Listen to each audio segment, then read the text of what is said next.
ابو لہب کی بیوی کو رسول اللہ صلی اللہ علیہ وآلہ وسلم نظر نہ آئے۔ جب سورہ تبت یدا نازل ہوئی اور ابو لہب اور اس کی بیوی ام جمیل کی اس سورہ میں مذمت اتری تو ابو لہب کی بیوی ام جمیل غصہ میں آپے سے باہر ہو گئی اور ایک بہت بڑا پتھر لے کر وہ حرم کعبہ میں گئی۔ اس وقت حضور اکرم صلی اللہ علیہ وآلہ وسلم نماز میں تلاوت قرآن فرما رہے تھے اور قریب ہی حضرت ابو بکر صدیق رضی اللہ تعالیٰ عنہ بیٹھے ہوئے تھے۔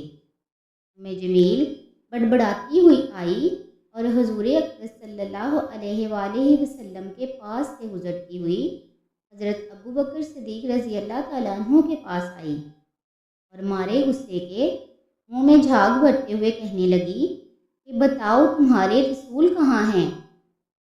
مجھے معلوم ہوا ہے کہ انہوں نے میری اور میرے شوہر کی ہجو کی ہے۔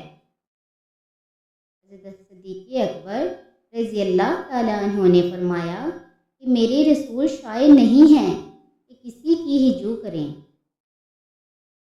پھر وہ غیظ و غضب میں بھری ہوئی پورے حرم کعبہ میں چکر لگاتی پھری اور رسول اکرم صلی اللہ علیہ وآلہ وسلم کو ڈھونڈتی پھری، مگر جب وہ حضور اکرم صلی اللہ علیہ وآلہ وسلم کو نہ دیکھ سکی تو بڑبڑاتی ہوئی حرم سے باہر جانے لگی اور حضرت ابو بکر صدیق رضی اللہ تعالیٰ عنہ سے کہنے لگی کہ میں تمہارے رسول کا سر کچلنے کے لیے یہ پتھر لے کر آئی تھی، مگر افسوس کہ وہ مجھے نہیں ملے، معاذ اللہ۔